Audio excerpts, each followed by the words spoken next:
Bitter criticism, reading something from Russia Today and CGTN. The forbidden news for the free world. Forbidden news for the free world.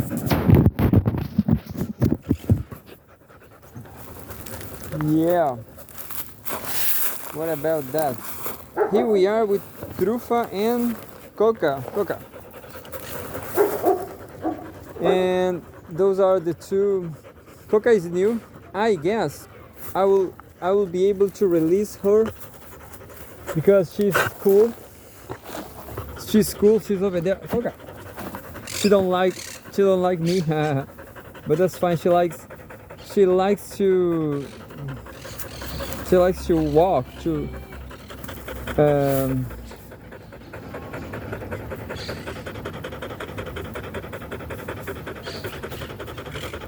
Coca.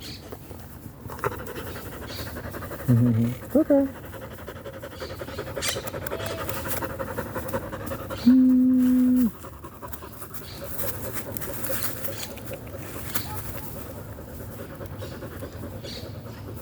Coca.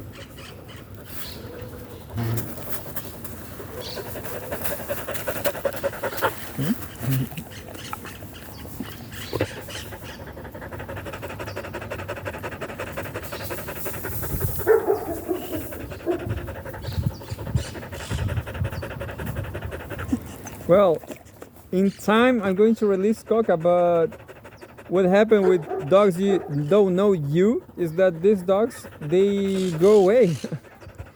They say goodbye and go away. What about that?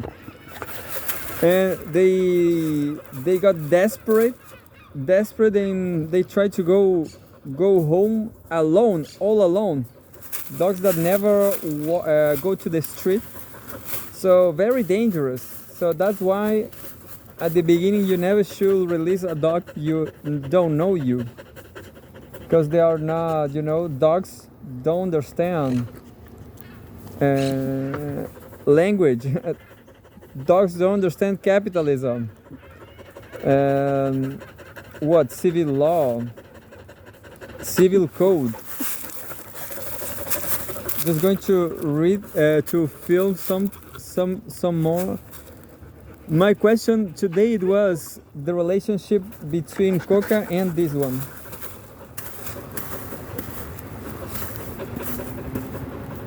Lubertina.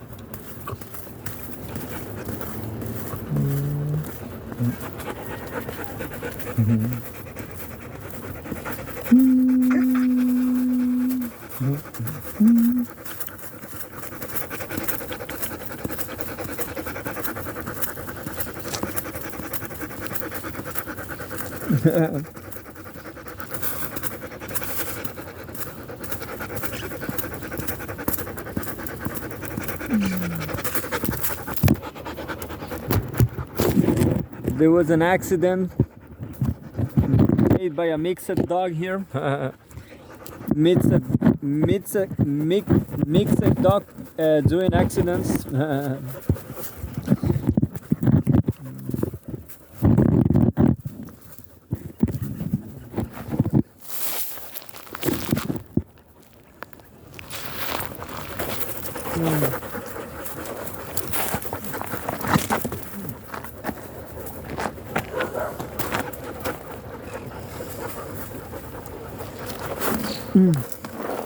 So, bitter criticism, trying to read something from...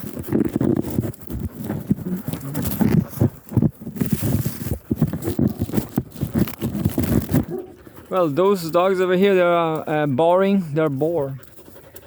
I don't remember what to do with them, what they can do to enjoy, to have some fun. Maybe they like to fight. I don't remember. Well, it's been hard to set this camera, man. It's hard to set the camera.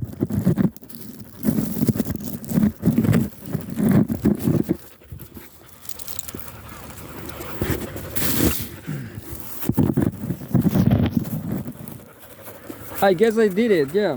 I guess it's set. 1 second. Here we go, I guess, yeah.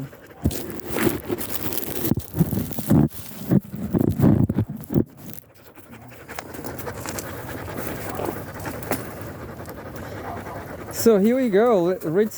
Reading some Russia Today. What happened to Russia? What's going on in Russia?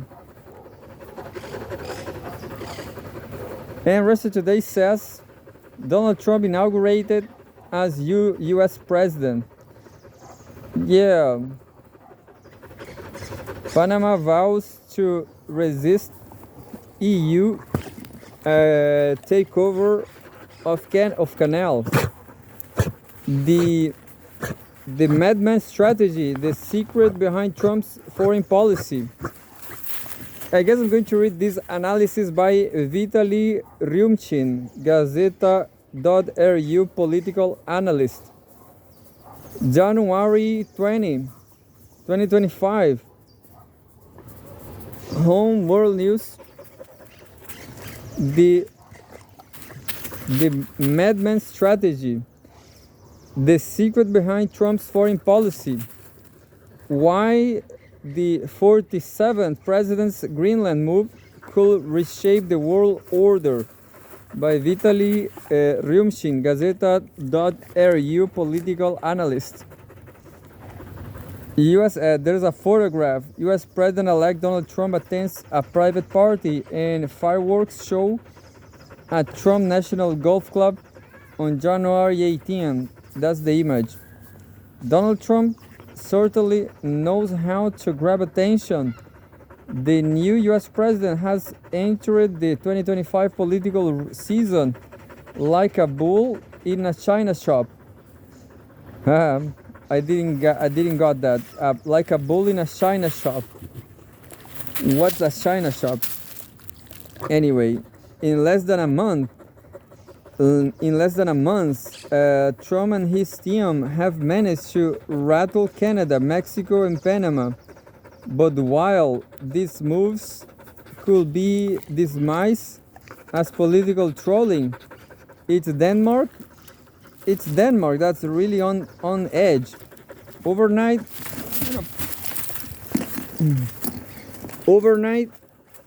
Greenland, previously regarded as a remote, unremarkable landmass, has become a crown jewel of Trump's imperial ambitions.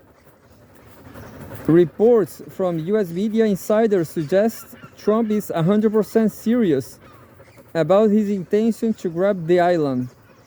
The president-elect has even hinted at taking the island by force if Denmark refuses to sell. I have a problem here with this dog. Just 1 second.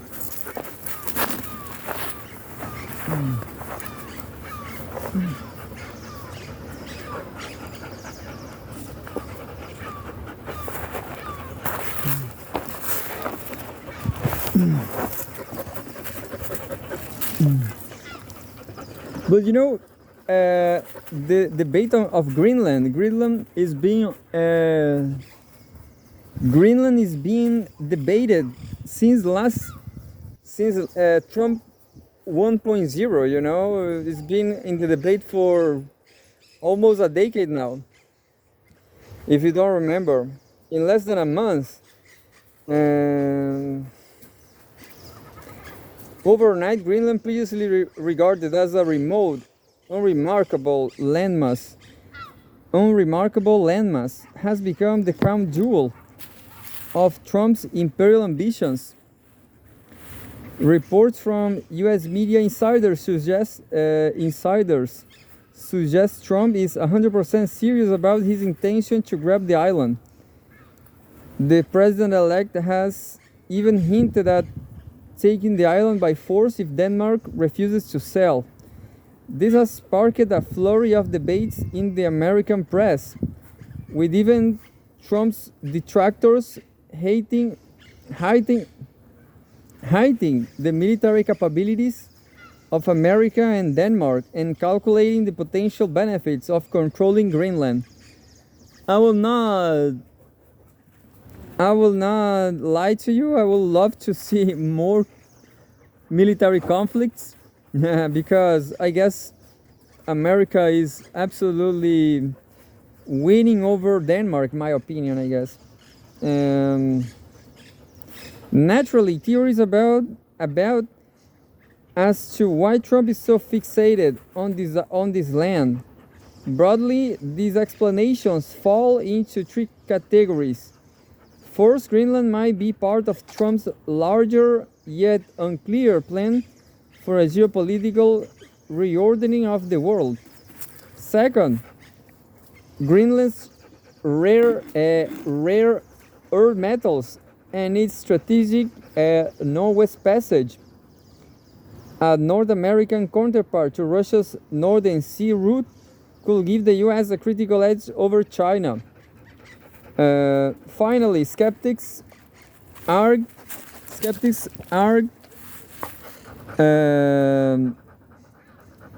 that Trump's obsession with Greenland is nothing more than a personal whim, fueled by his desire to secure a place in history. People say that the Arctic is very important for geopolitical trade routes. A lot of people say that. There's a lot of videos on YouTube, not just Pepe Escobar. But Pepe Escobar also said that. Trump's penchant for bigger, greater, and brighter projects certainly fits the narrative. What could be more monumental than securing the largest territorial acquisition in modern history? Colonizing Mars. Colonizing Mars is Elon Musk's business, but annexing Greenland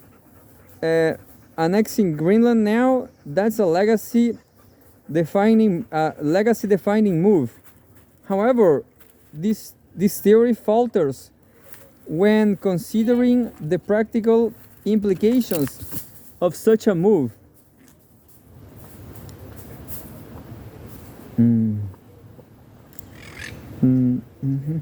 What's the point of anything?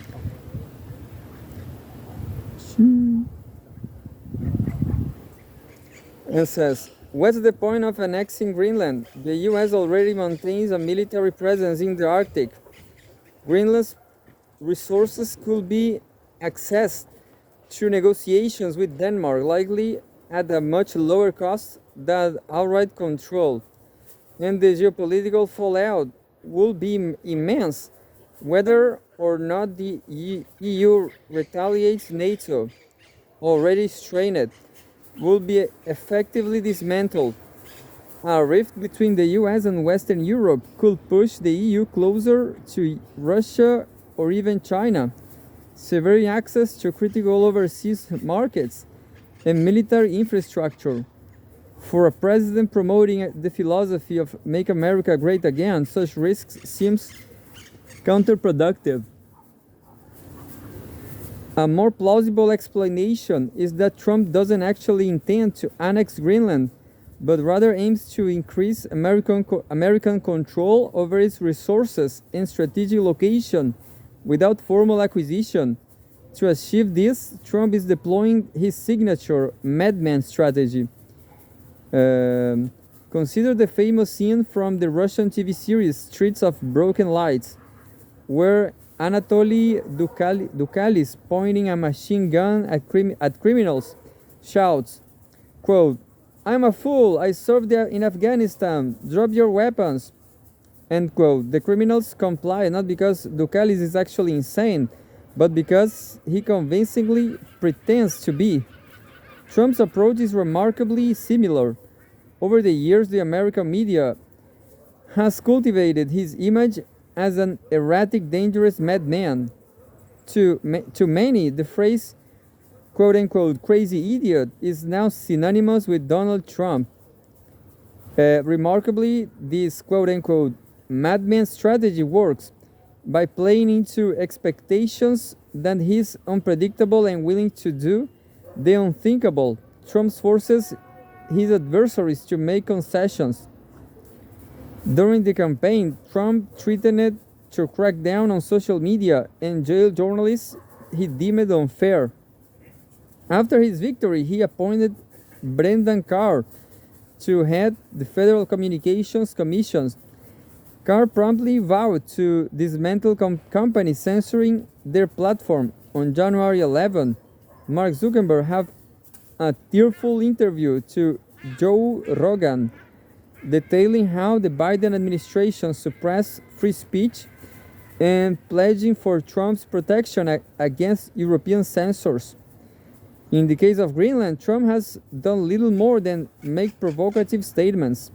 Yet Danish officials are already reaching out to his team, proposing to expand US bases on the island and expressing a readiness for dialogue to avoid losing their territory. It wouldn't be surprising if Denmark now offers Washington significant concessions. If this is where it ends, Greenland could go down as one of the most audacious political scams in modern history. The geopolitical implications of Trump's gambit are significant.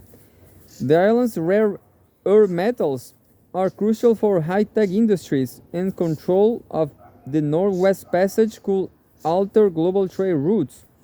However, the most important outcome might be the impact on NATO. A serious rift will mark the end of the alliance as we know it. The irony of Trump's strategy is that it relies on the very media narratives that portray him as a threat to Western world order. By leveraging his reputation as an unpredictable psychopath, Trump is reshaping the global chessboard in ways that his predecessors never could. The story of Greenland's annexation may remain unfinished, but one thing is clear: Donald Trump's madman strategy continues to defy conventional wisdom, forcing even his fiercest critics to play along. This article was first published by the online newspaper Gazeta.ru and was translated and edited by Russia Today team, RT. Well, I guess it is strange, who wrote this? Vitaly Ryumshin. I guess Vitaly Ryumshin is contaminated by wokeism. I'm not Trumpist, but what I expect from Russia Today is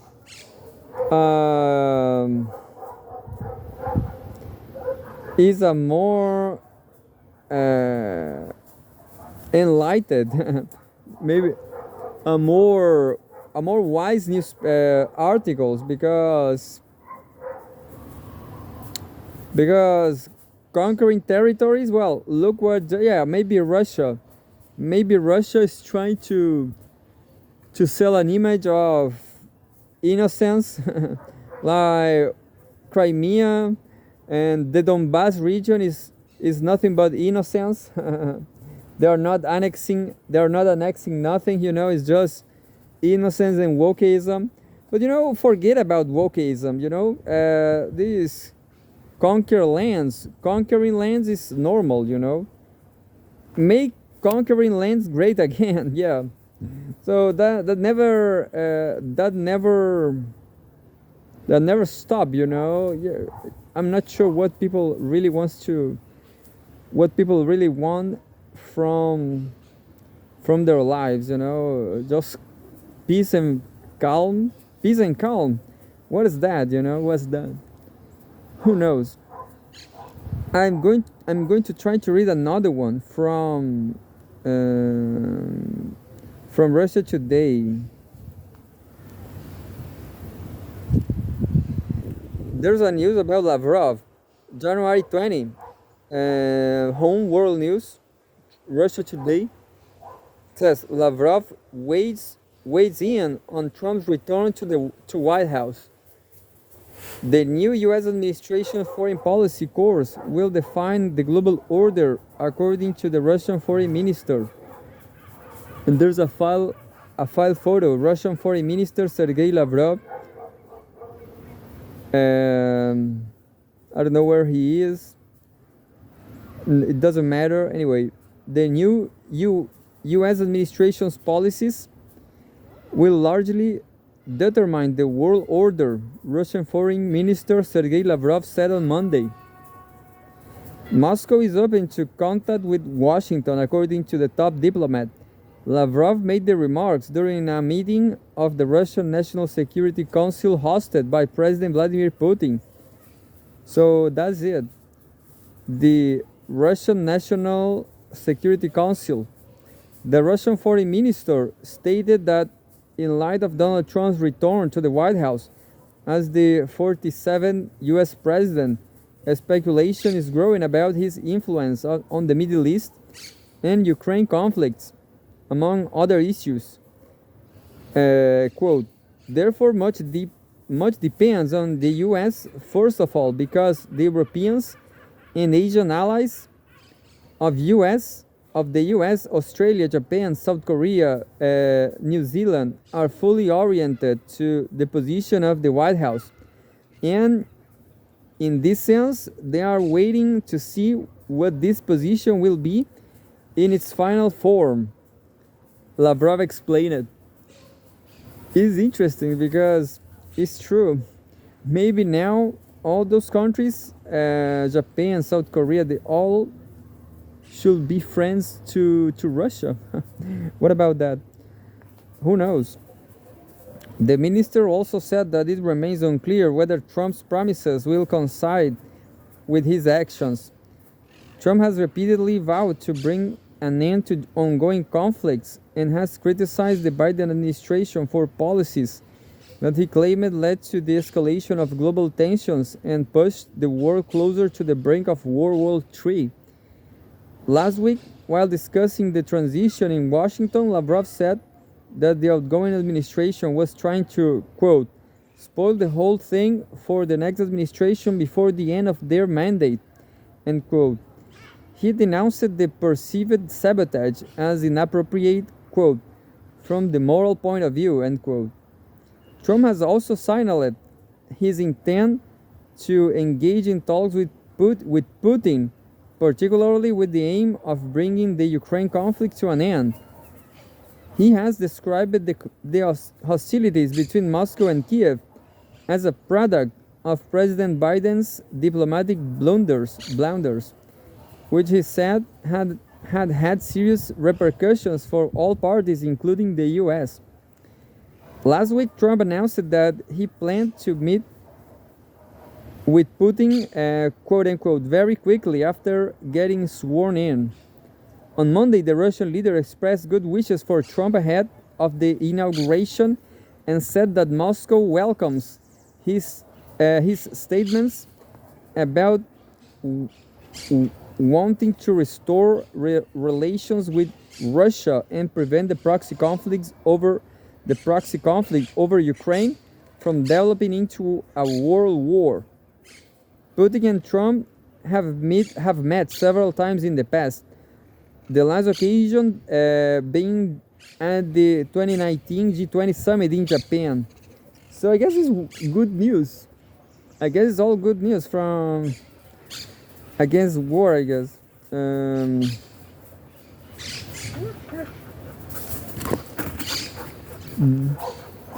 Está bien.